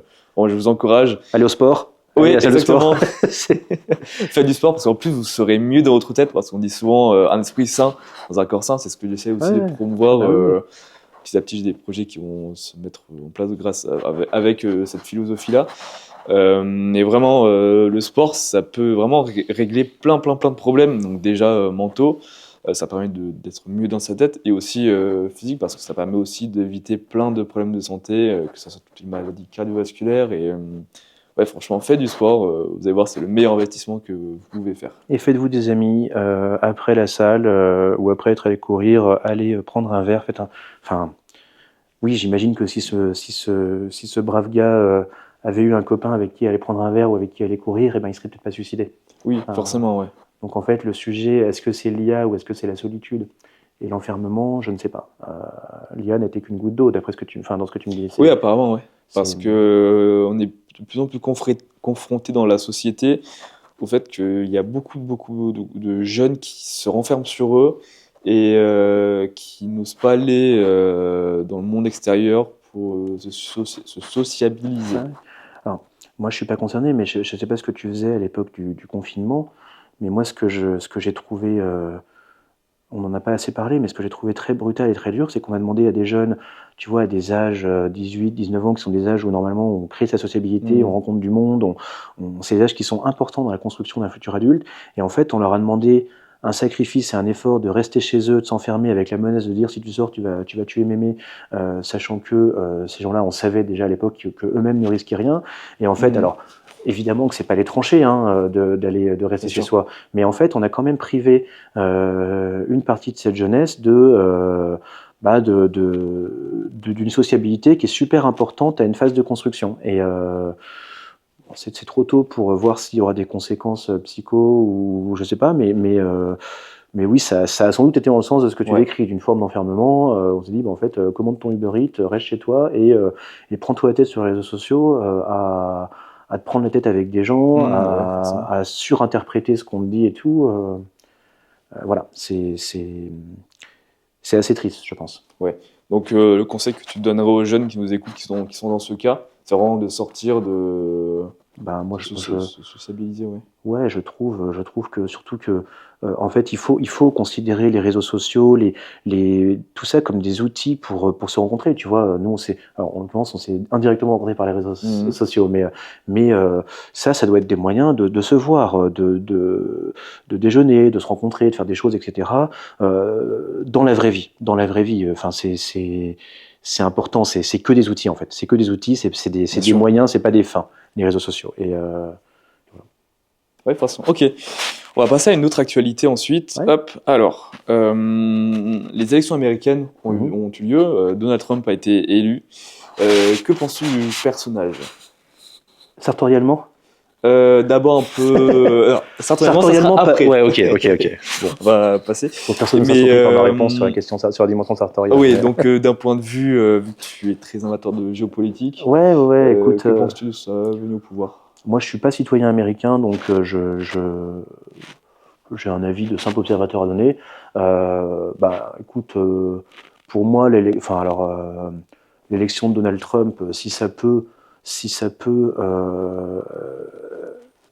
participer à limiter les conflits, alors je vais pas dire à arrêter les guerres, ça serait fantastique, mais en tout cas à arrêter à entrer dans une phase de désescalade sur différents conflits dans le monde, ça peut représenter une forme d'espoir à ce niveau-là, puisque les États-Unis ont ce rôle de gendarme du monde, et on voit qu'on a eu des administrations qui étaient plus ou moins va-t-en-guerre aux USA. Donc voir ce que sera l'administration Trump à ce sujet-là, puisque nous, en tant qu'Européens, on est un continent, même si nos générations ne l'ont pas connu, le redécouvrent aujourd'hui, mais on est un continent qui a été marqué dans sa chair par les guerres. On ne peut qu'aspirer à des paix fraternelles, que ce soit donc chez nous, au Moyen-Orient et dans le reste du monde. Donc il faudra voir si l'administration Trump joue ce rôle de désescalade plus que d'envenimer les conflits. Ça, tôt pour le dire. J'ai pas suffisamment de compétences ou d'expertise pour tirer les cartes, à vrai dire. Donc Ok. Et donc maintenant, sartorialement parlant, Plus compliqué. Je vais être plus tranché. Je vais être plus tranché, mais bon, ça comme tout le monde. Oui, c'est un peu dommage quand on a les moyens qu'il a de ne pas faire travailler des meilleurs faiseurs. Alors, c'est intéressant. Je sors un peu du cas Donald Trump, mais tu vois, il a, comme pas mal de présidents américains, et maintenant malheureusement en France aussi, et en Europe, ils sont passés sartorialement à ce qu'on appelle le power suit, donc la tenue de pouvoir, euh, qui va être très lisse. Donc ça va être un costume, alors souvent bleu marine pour Trump, chez nous maintenant c'était bleu marine ou gris, machin, mais c'est ouais. power suit, c'est un tissu très lisse, uni, une chemise blanche et une cravate unie, donc souvent rouge et trop longue chez Trump, souvent bleu marine chez nous. Et en fait, il y a un article excellent d'ailleurs chez Hugo, Parisian Gentleman, sur ça, qui s'appelle, je sais plus comment il s'appelle, c'est un article en anglais, et qui, je ne crois pas qu'il soit écrit par Hugo d'ailleurs, c'est un des seuls, et qui explique en fait comment euh, un, un style vestimentaire qui crée des aspérités, qui donne des contacts. Tu vois, on prend l'exemple Ok. du prince Charles, à l'époque prince Charles, maintenant roi Charles, mais qui va avoir des vestes un petit peu élimées, des vestes à motifs, des cravates à motifs, Ouais, ouais. etc.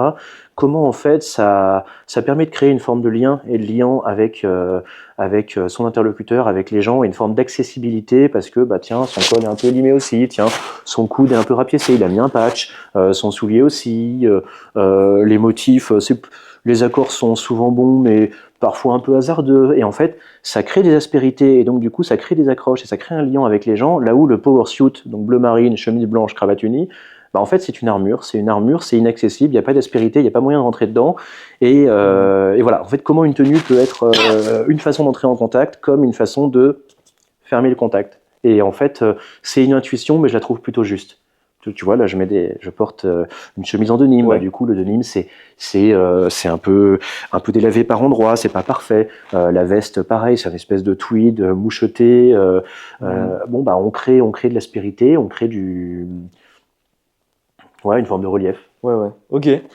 Et donc, par rapport au costume des politiques, Ouais. les revers fins, tu expliques ça un peu comment? Les revers fins des vestes? Oh, bon, ça, je pense que ce sont les tendances. Je pense que c'est Eddie Slimane. Hein. C'est Eddie Slimane Ouais. qui a repris. En fait, ça se faisait déjà dans les années 60. Hein. Ce type de revers, ça a été repris et aujourd'hui, c'est une tendance. On voit d'ailleurs que ça bouge. Hein. En ce moment, tu vois par exemple Gauthier Borsarello chez De Fursac fait revenir des revers beaucoup plus proportionnés. Donc il y a des tendances. Il y a des tendances. Ouais.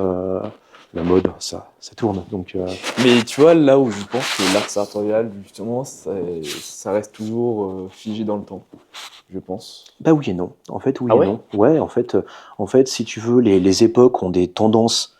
Mais Hmm. en fait, alors, voilà, si on prend l'exemple des revers, des années 70, on avait des revers comme ça, les années 2000 où on avait des revers comme ça, et puis en fait, effectivement, alors ceux-là ils sont un peu larges, mais l'art sartorial est un peu resté entre les deux, mais en fait, quand tu regardes, oui, alors oui, sur des costumes bleu marine, mais l'écran vont être plus ou moins bas en fonction des Ouais, ouais. périodes, tu vois les motifs des cravates, bah, on peut pas nier qu'il y a des tendances, on peut pas nier qu'il y a des modes, faire une cravate années Bien 90, on sûr. le voit tout de suite, années 80, on le voit tout de suite, une cravate de nos jours, certes, c'est cyclique, certes, ça revient, mais il y a quand même des tendances dans les milieux sartoriaux. Enfin, ça serait mentir de dire qu'on est dans un style qui est immuable et qui n'a pas bougé. Il bouge, il s'adapte, Hmm. il évolue moins vite que la fast fashion, machin, mais en fait, si on s'habillait comme dans les années 30, ça serait du cosplay. Enfin, donc oui et non. Ouais, ouais. Je Ok. fais une réponse de Normand. Ça marche. On arrive quasiment à la fin, je vois. Ça passe vite, ouais. Alors, par rapport à l'actualité française, la colère des agriculteurs, est-ce que Oui, tu vois un petit peu en ce moment qui nous ont fait ouais. des barrages un petit peu par-ci par-là? Est-ce que tu comprends un peu leurs revendications? Bah, alors, j'ai pas suivi tout le monde, j'ai Ouais, plutôt une sympathie naturelle, parce que eux sont connectés à une forme de réalité qui est celle de la forcément, ouais. Terre. Euh,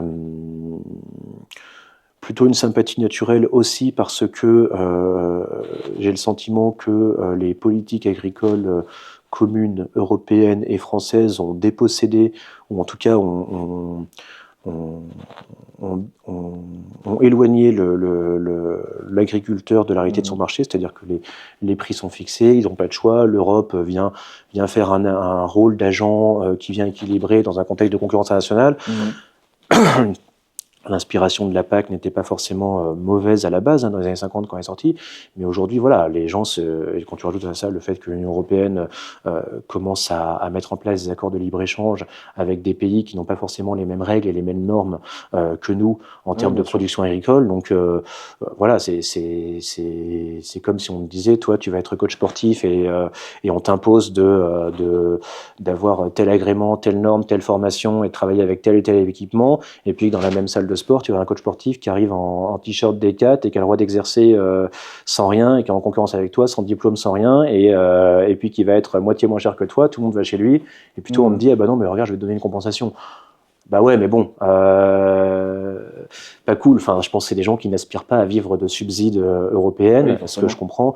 Donc après, voilà, c'est un dossier que j'ai pas spécialement étudié. J'ai une sympathie naturelle et plutôt tendance à avoir envie de comprendre ce qu'ils demandent et être plutôt en sympathie avec eux, mais je te mentirais si je disais que je maîtrisais le dossier parfaitement. Ouais, ok. Mais c'est vrai que pour revenir à l'exemple de coach sportif, par exemple, ici en France, c'est très réglementé l'activité d'éducateur sportif. Ça, on appelle ça dans le milieu. Et donc, par exemple, à Monaco, je sais qu'il n'y a pas de diplôme pour être coach sportif. Tu peux t'improviser coach sportif comme ça. Et à l'inverse, par exemple, en Suisse, tu dois passer une formation, mais d'un jour. Et après, au bout d'un jour, bah, ça y est, t'es déclaré coach sportif. Et c'est vrai que c'est très différent les réglementations en Europe concernant ce milieu-là. Bah, et ça, on en revient à ce qu'on disait. Mais oui, en fait, je pense que les agriculteurs vivent un petit peu ça, c'est-à-dire qu'on leur impose des normes et qui sont plutôt une bonne chose. Hein. Moi, ça me va très bien qu'on ne répande pas des saloperies dans les champs de colza. Mais si en face, on a des accords avec des pays qui, eux, ne respectent pas ces normes et qui sont autorisés à venir vendre chez nous, pour moins cher, du coup, hein, je comprends que ça puisse frotter un petit peu. Ok. Surtout qu'il faut se rappeler que ce sont des gens qui, particulièrement dans l'élevage, n'ont pas de vacances. Et ouais, donc c'est vrai que par rapport aux agriculteurs, c'est forcément avec les réglementations des différents pays, c'est compliqué aussi, je pense, avec la mise en place de l'Union européenne qui a fait certaines choses. Oui, voilà, on met sur un même marché, donc le marché européen, en concurrence des gens qui sont soumis à des normes contraignantes qui ne sont pas forcément une mauvaise chose. Hein, ça me va bien qu'on ne diffuse pas du glyphosate partout dans tous les produits, avec des pays qui, eux, ne sont pas soumis à ces normes-là et qui peuvent venir vendre chez nous pour moins cher des produits potentiellement de moins bonne qualité. Donc voilà, ça fausse un petit peu les règles du jeu, fatalement. Oui, forcément. Ok. Et est-ce que tu as de la famille qui est dans l'agriculture ou pas du tout? Non, pas directement. Okay. Non, pas directement. On a pu avoir des viticulteurs, mais bon, j'ai pas connu. Donc, ok. Peut-être avant. Oui, voilà, avant par le passé. Parce que c'est vrai que je te pose cette question parce qu'on est beaucoup d'entre nous à avoir des ancêtres, des aïeux qui étaient agriculteurs. Donc, fatalement, après, pas à distance d'une vie. Enfin, j'ai pas connu ça directement. Ça marche. On arrive quasiment à la fin. Ouais. Je vais te poser plusieurs questions. Est-ce que tu as une marque de vêtements préférée? Oui, enfin préférée. En tout cas, j'ai ça dépend pour quel type de vêtements. Vêtements sartorial. Oui, mais ça dépend des pièces. Pour tout ce qui va être pochette, écharpe, cravate, évidemment, je vais pas être très original, mais j'aime beaucoup la maison Drake's à Londres, qui je trouve a une sélection de matières déjà et de motifs que je trouve très sympa. Pour ce qui va être des pièces à manches, les vestes, je vais beaucoup en Italie et beaucoup à Naples. Chez des faiseurs napolitains. Okay. Ah, donc tu fais le déplacement Parfois, quand je peux, quand j'ai les moyens, mais sinon, non, je chine beaucoup. Donc je vais chiner des vestes de chez Cesare Tolini, de chez Keaton, de chez... ça, je crois que c'est Orazio Luciano. Et ça j'aime beaucoup. Je trouve que c'est des vestes qui sont sympas parce que on travaille sur des belles matières, qu'elles sont assez souples et agréables à porter. Et puis après, pour les souliers, c'est assez large. Bon, j'aime bien les anglais, évidemment. Depuis 2-3 ans, j'ai un petit truc avec les mocassins Alden en cordovan. Ok. Euh, que j'aime beaucoup, donc j'en chine pas mal Ouais, aussi, donc ouais. j'en ai quelques paires, j'aime bien. Chaussettes, mes chaussettes rouges bien sûr, exclusivement. Et puis, euh, et puis voilà, après les chemises, je travaille, enfin je fais de la demi-mesure quand je peux, et puis parfois en prêt-à-porter simplement. Bah, je considère que la chemise c'est un peu inconsommable, enfin dans le sens où ça s'use. Enfin, quelle que soit la qualité de la chemise, elle s'use Oui, à forcément. l'usure. Tout ce qui touche la peau, en fait, en gros, tout ce qui touche la peau, j'achète forcément neuf. Tout ce qui ne touche pas la peau, je peux chiner comme je peux acheter en direct. En plus casual, tu vois, je trouve qu'en allant chez Ralph Lauren, on trouve toujours des trucs. En casual, pour l'été ou pour des trucs comme ça, Ouais. il y a toujours des trucs sympas chez Ralph. Il y a quand même une direction artistique qui est quand même assez forte. Enfin, à chaque saison, tu as des pièces qui fonctionnent bien, quoi. Et puis après, ouais, demi-mesure, je te parlais de Blandin des Lois tout à l'heure. J'ai un peu bossé avec Michael Onona, avec Scavini, Ok. les classiques, machin. Ah ouais, en tout cas, c'est très marrant parce que tu es pas la première personne qui me le dit par rapport à Ralph Lauren. Ah oui, Ouais, oui. ouais. En Et fait, ils ont réussi à construire une image de marque et ils font des produits très en intéressants. fait, il y a une vraie culture du vêtement chez Ralph Lauren. Ouais. C'est-à-dire que, évidemment, le polo Ralph Lauren, c'est basique, c'est standard, etc. Il y a, il y a- il y a tout, il faut fouiller, mais tu as une culture du vestiaire masculin qui est incroyable. C'est une encyclopédie. Et donc, ils vont être capables, tu vois, là, on est à la saison des pulls, par exemple, ils vont être capables de te sortir ce qu'on appelle des shaggy sweaters, donc des pulls en laine brossée. Ils vont être capables de sortir du alors je dis ferril en français, ferraille, j'imagine, Ouais. tu sais, les petits pulls avec des petits motifs. Oui, oui, oui. Ok. Ils vont beaucoup puiser leur inspiration dans le vestiaire universitaire américain, donc des pulls avec par exemple des lettres, Ouais, des broderies, ouais. des broderies. Enfin, non, non, ils ont une culture du vêtement qui est très intéressante et donc j'y vais. Le vestiaire prépi, évidemment, tu vois, l'été. Alors j'ai fait un pantalon en seersucker chez Blandin et Delois, qui est sympa pour l'été. Mais chez Ralph, je vais acheter des chemises en madras, par exemple. Ça, j'en ai plusieurs pour l'été qui sont très sympas. Ok. Pour le coup, ils savent le faire. Ils vont directement se sourcer en Inde. Enfin, donc non, non, il faut pas du tout cracher dessus. Après, c'est pas forcément la meilleure façon. C'est produit dans des pays. Faut pas être angélique, hein, c'est produit en Chine ou dans des pays comme ça, mais sur la direction artistique, ouais, ouais, ils ont encore des Ah oui, bien sûr. très bonnes décisions. Je sais que le créateur de Ralph Lauren, il y avait une citation de lui qui disait la mode est éphémère, les tendances vont et viennent, je crois au style, pas à la mode. Oui, oui, bah, en fait, oui, et lui pour le coup, il a une culture du vêtement Hmm. masculin qui est Ouais. incroyable, et je pense que sa force, ça a été de savoir incarner des influences et de savoir les mixer, les faire vivre ensemble. Donc non, c'est intéressant. L'identité du vestiaire américain lui doit beaucoup. Oui, forcément. Ok. Ensuite, étant donné qu'on habite à Lyon, Oui, Lyon c'est une très très très très bonne ville pour la gastronomie. absolument. Quel est ton plat préféré? En gastronomie lyonnaise Ouais, ou...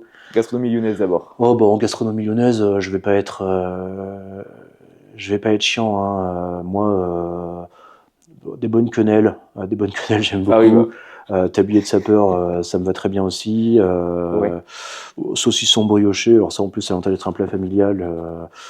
Voilà, je vais être sur des gros basiques. J'ai eu la chance d'aller déjeuner une fois chez Paul Bocuse. Et nous avions eu de la volaille de Bresse au Morille. Je m'en Cuite souviens encore. dans la vessie, non? Non, non, non, non. Ah, Volaille ok, de Bresse au Maurice, une ok. recette toute basique, mais fantastique. Euh, donc voilà. Nous, à la maison, on peut bouffer lyonnais sans s'en rendre compte, hein. C'est-à-dire que ça peut être saucisson brioché, lentilles du Puy, et puis faisselle au dessert. Enfin, tu vois, donc en fait, donc ouais, non, c'est les gros basiques de la cuisine lyonnaise. Mhm. C'est toujours, ça fonctionne bien. Ouais, bien sûr. Et ensuite, ton plat préféré dans la gastronomie française, dans sa globalité? Alors, pareil, je vais pas être super original. Moi, j'aime bien de façon générale, j'aime bien les viandes en sauce. Ouais. Et un vrai bon bourguignon, tu vois, un vrai bon bœuf bourguignon. J'en ai dîné un autre jour à Paris, c'était merveilleux. Euh, Ma femme a des attaches au Pays Basque, pareil, Ok. un vrai ACHOA, alors je sais pas si on dit une ou un vrai ACHOA basque, c'est fantastique. Donc c'est un mélange de veau et de porc cuisiné, pareil en sauce, c'est un régal. Euh, Voilà. Spontanément, voilà ce qui me vient. Voilà ce qui me vient. Une soupe à l'oignon. Alors ça, oui. une vraie bonne soupe à Très, l'oignon, très, très bon, ouais. c'est merveilleux. J'ai pas assez le temps d'en faire à la maison, mais si je pouvais, je le ferais parce que c'est vraiment trop bon. Je suis un homme simple. Oui, forcément. Ok, et ensuite ton dessert préféré, donc tu m'as dit la faisselle. Oula, non, c'est pas mon dessert Non, préféré, ok, ça, d'accord. c'est C'est un habituel. plat, d'accord. Bonne question. Là, t'es pas sympa parce que je suis en pleine période de régime en ce moment, donc je fais attention. Ouais, ça va dépendre des saisons. Je pense que j'aime bien tout ce qui va être à base de marron l'hiver et de Ouais. fruits l'été. Même à vrai dire une bonne salade. Enfin, je dis ça parce que ma femme risque d'écouter, donc une bonne salade de fruits et puis en vrai un cheesecake. Non, c'est pas très français, mais si, j'aime beaucoup le cheesecake. On peut faire des cheesecakes à la française, donc j'aime beaucoup. Mais non, Oui, sinon une alors, salade de fruits, chérie, c'est top. oui, ouais, il faut se faire plaisir un petit peu, Mais forcément, parce oui, que mais oui, bah oui, c'est bien quand pour le même. mental, mais il faut bien manger des fruits Voilà. parce que forcément, Non, mais en vrai, notre si, corps si, en a en besoin. vrai, j'aime beaucoup les fruits. J'aime beaucoup les fruits. Mais oui, je vais pas mentir. Le Saint-Potin que tu connais fait en ce moment un Mhm. cheesecake à la crème de marron. Bon, un peu dur de passer à côté quand Oui, même. Mais forcément. Ensuite, toujours dans le registre français, ouais. quelle est ta ville préférée en Ma ville France? préférée en Ouais. France? Ah, c'est une bonne question. Alors là, c'est compliqué. Si je ne dois en choisir qu'une, j'aime bien Saint-Jean-de-Luz. J'ai un billet, j'y D'accord. vais l'été, donc faudrait voir hors saison, mais j'aime bien Saint-Jean-de-Luz. Euh, J'aime beaucoup la vie qu'on a à Lyon, je trouve que c'est un bon équilibre. Et en région, j'ai un attachement fort à la Bourgogne. À la Ok. Bourgogne que je trouve d'une beauté sans nom. Mais en même temps, je trouve tout d'une beauté sans nom en France. Enfin, c'est vrai que on a la chance d'avoir un pays où, voilà, à chaque changement de vallée, c'est trop beau. Donc voilà. Mais j'ai un petit attachement à la Bourgogne. J'aime bien les Alpes. J'aime tout en fait. Enfin, C'est pas ça, compliqué en fait. non, je suis pas chiant. Ok. Non. Non, mais je trouve qu'on a la chance d'avoir une diversité de paysages qui est à couper le souffle. Enfin, tu vois, je te parlais des chemins de Saint-Jacques tout à l'heure. On arrive à Conques en ce moment, on est parti du Puy. Ben, on a eu Mhm. déjà une diversité entre. On est passé dans le Velay, Margerie, Gévaudan, Aubrac. On est maintenant dans la vallée du Lot. Tout est très différent, tout est trop beau. Enfin, tout est trop Mhm. beau. Tout est sujet à la contemplation. C'est merveilleux. Donc, Oui, vraiment. forcément, on a un très très Marcher. beau patrimoine, que ce soit au niveau des monuments ou même au Oui, alors niveau en de plus, voilà, la en plus. flore, enfin, En plus, t'as le travail de l'homme. la faune et à la flore, voilà. On a des paysages magnifiques et c'est ça, je trouve ça super en France parce qu'on a et la montagne Mais oui, et la campagne, en même temps la plaine, la mer, on est, l'océan. on allait marcher l'année dernière avec les enfants au bord du Mont Blanc, enfin au Contamine, Ok. et en fait, dans une rando pour aller, on marchait vers un glacier, et en fait, on a sympathisé avec des bouquetins. Enfin, on sympathisé. On a croisé des bouquetins qui étaient sympas, qui étaient à quelques Mhm. mètres du chemin, qui bougeaient pas. Enfin, et bon, c'est merveilleux, c'est merveilleux. Alors j'aime beaucoup les animaux. Enfin, par ailleurs, pour ceux qui ont Enfin, j'ai beaucoup dessiné des animaux pour Vulpili, c'est un site qu'on avait monté avec Ouais, mon ami Maxime Pilar Armand. On a monté un site et c'est vrai qu'on utilisait beaucoup le renard comme animal comme fétiche image, ouais. et je t'ai dessiné des tenues avec des renards et différents animaux. J'adore les animaux et les oiseaux particulièrement. Donc, donc voilà. Donc c'est vrai que marcher dans la campagne, ça permet de contempler ça. Mais là où tu as raison de parler de monuments, c'est qu'on a aussi, on a la création et on a le travail des hommes. Et c'est vrai qu'on a la chance en France d'avoir un patrimoine Ouais, architectural qui est bien hyper sûr. divers et qui est aussi incroyable. Ouais. Et c'est aussi dommage qu'il y a beaucoup enfin, de plus en plus des monuments, des patrimoines insoupçonnés qui sont en train de se perdre, Ouais. qui sont en train de se dégrader. Et ça, c'est vraiment dommage. Il faut vraiment, je pense, continuer à préserver. C'est ça qui est compliqué. C'est Ouais, ça qui est compliqué, c'est que il faut pas que la France devienne uniquement un musée. Il faut arriver à bien sûr. préserver, faire vivre. Ouais, c'est un équilibre compliqué. Après les ruines, c'est beau aussi. Oui, mais c'est mieux quand c'est Faut pas, encore oui, oui, en non, mais c'est état, sûr, ouais, faut pas souhaiter que forcément. tout devienne des ruines, mais Ok. Ensuite, je vais te poser une question. Quel conseil donnerais-tu à ton toi de 20 ans? ah bon sang, très bonne question, très bonne question. Euh, de 17 ans même. Je trouve qu'il 17 faut, ans, il faut, ouais. ouais, il faut parler. Enfin, je peux. Oui. Ouais. Euh, Bah, je pense que ça serait Moi, j'étais assez idéaliste à ces âges-là. Je le suis toujours d'une certaine façon. Euh, Ouais, ça serait de garder cette forme d'idéal d'absolu. Bien sûr, on n'y arrive pas toujours, mais au moins on essaye. Euh, Ça serait de s'écouter, ça serait d'avoir confiance en lui. Euh, ouais, de faire confiance à l'avenir. Et Ouais. je le donne à 40 ans aussi d'ailleurs. Il faut faire confiance à l'avenir, il faut faire confiance à ses capacités, confiance en l'humanité. Enfin, je pense que c'est ça. Ok. Ouais, c'est un âge où on a tout devant soi, donc ce serait plutôt ça. Ouais. Très bien. Et pour finir, est-ce que tu as une personne que tu aimerais voir sur son podcast et écouter ensuite l'épisode? Ah, chez toi? Ouais. Des recommandations dans le milieu sartorial? Aussi, oui, mais pas Ouais. forcément, ouais. Bah, écoute, ouais, je pense que alors, ça, typiquement, c'est une question que tu aurais dû me donner avant Ok. pour que j'y réfléchisse, parce que ça aurait été intéressant. Euh, je pense que ça peut être intéressant d'échanger, soit avec des gens qui vont, tu vois, tu peux échanger avec des gens qui ont peut-être dans le monde de la philo, dans le monde du sport, tu peux trouver des gens Mhm. qui ont des appétences, dans le monde de l'entrepreneuriat aussi. Euh, Tu vois, si tu t'intéresses à la géopolitique, des gens qui bossent dans des revues de géopolitique ou des professeurs, des chercheurs. Ouais, bien sûr. Ouais, j'ai pas forcément de. Si tu vois, le rédacteur en chef de la revue Conflit, c'est quelqu'un qui fait lui-même pas mal de podcasts Ok. et c'est quelqu'un qui est très intéressant en interview et bon, ça sera et qui est aussi intéressé accessoirement par la question sartoriale, mais il s'appelle Jean-Baptiste Noé. Ok. Ça pourrait être quelqu'un d'intéressant, ouais. Très bien. Je pense parce que tu auras un double regard. Tu pourras parler de sujets extra sap, mais aussi de vêtements il est assez pointu aussi. Ouais. C'est après. Oui, bah après, je pense que tu as pas mal de monde que tu connais déjà ou que tu as déjà dans le Mhm. Blizzard, mais qui sont intéressants. Bien Ouais. sûr, ouais. Donc, Ok, je note. On va finir avec un petit jeu, c'est surcoté, sous-coté. Est-ce que tu connais un peu le principe? dis-moi. Donc je vais te poser plusieurs termes, plusieurs mots, tu vas me dire si c'est surcoté ou sous-coté. D'accord. On Ok? va essayer. Je te garantis rien, mais on va essayer. Ouais, ça marche. Les TN, Les TN, c'est quoi? les baskets, les Nike, les grosses baskets avec les grosses semelles. Et donc, surcoté, ça veut dire que Surcoté, c'est pas si ouf que c'est... ça? Ouais, c'est ça. Et sous-coté, c'est... Alors, bah, j'imagine que pour faire du sport, c'est peut-être très bien. Enfin, tu vois, je Hmm. sais pas. C'est plutôt Ok, sportif, ça donc marche. non, mais c'est peut-être des très bons trucs techniques pour faire du sport. Moi, j'avoue que, alors, je vais un petit peu à la salle, mais j'ai une vieille paire de Salomon, je crois, mais bon, qui sont des Ouais, baskets, hein, ouais. pas des choses de marche. Mais donc, c'est peut-être très bien pour aller, enfin, pour faire du sport. Mhm. Pas capable de juger. Esthétiquement, c'est pas ma tendance Ouais, les meilleures première, chaussures. mais c'est peut-être très bien. Je sais pas Ok. dire. Le drapeau français, surcoté ou sous-coté? Oh.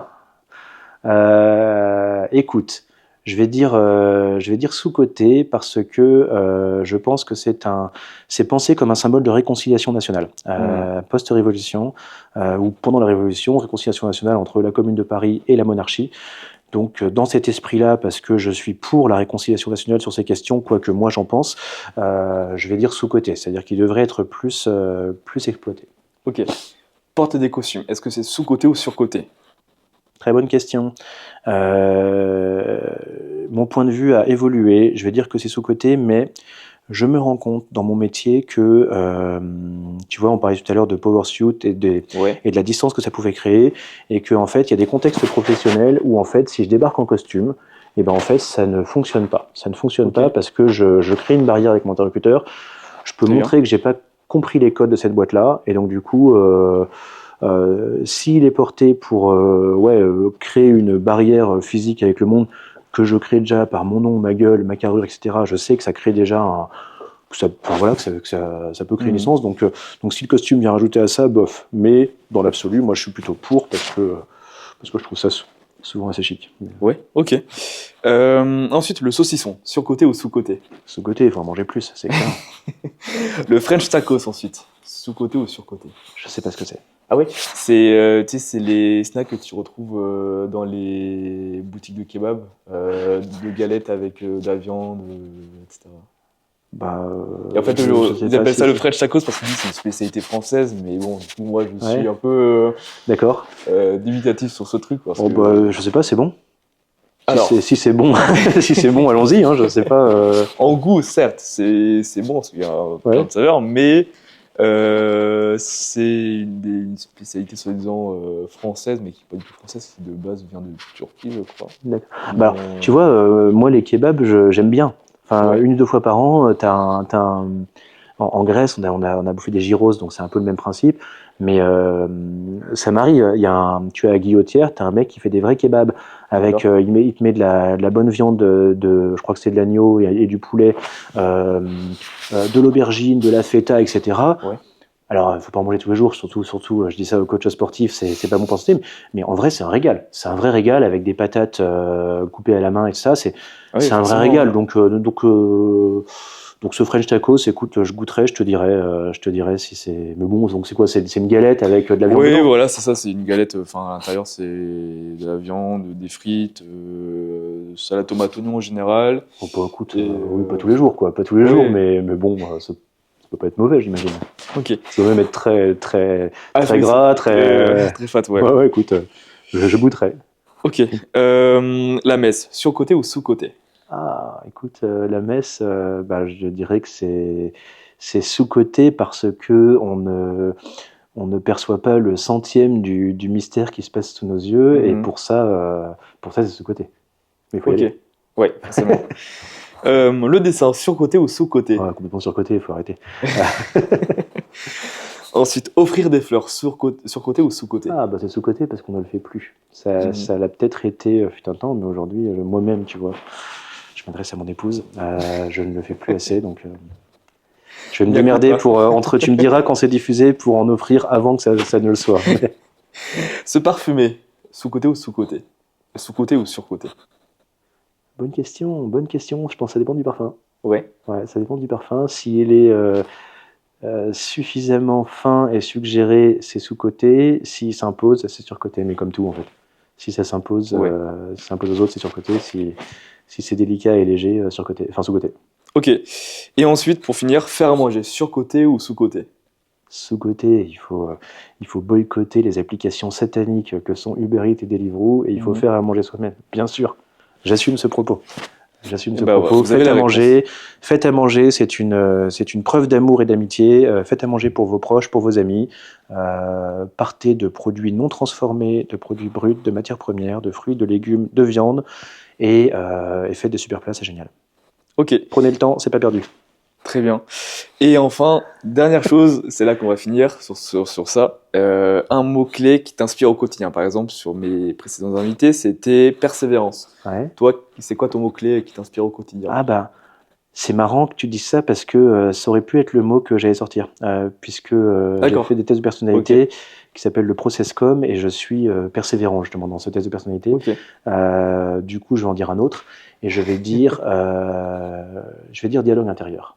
ok. Dialogue intérieur. Et il y a un dialogue intérieur. Pas très bien. Donc, n'hésitez pas à commenter vous aussi quel est votre mot-clé qui vous inspire au quotidien. Bah, écoute, c'est fini. Je te remercie en tout cas d'avoir C'est moi, Adrien. Un grand merci. participé. Et puis, n'oubliez pas de liker, de vous abonner si vous êtes sur YouTube. Et ensuite, le podcast est disponible sur toutes les plateformes, Deezer, Spotify, Apple Podcast. Donc, pas d'excuses pour écouter, je compte sur vous. Hein. Et comme ça, on va avoir de plus en plus de plus grands invités, on va dire. Et puis, voilà. Bah, Donc, génial. je te souhaite une bonne journée. Pareil, Merci en tout cas. un grand merci à toi, Adrien, de Merci. m'avoir reçu. Et Et puis, puis, à bientôt. à très bientôt.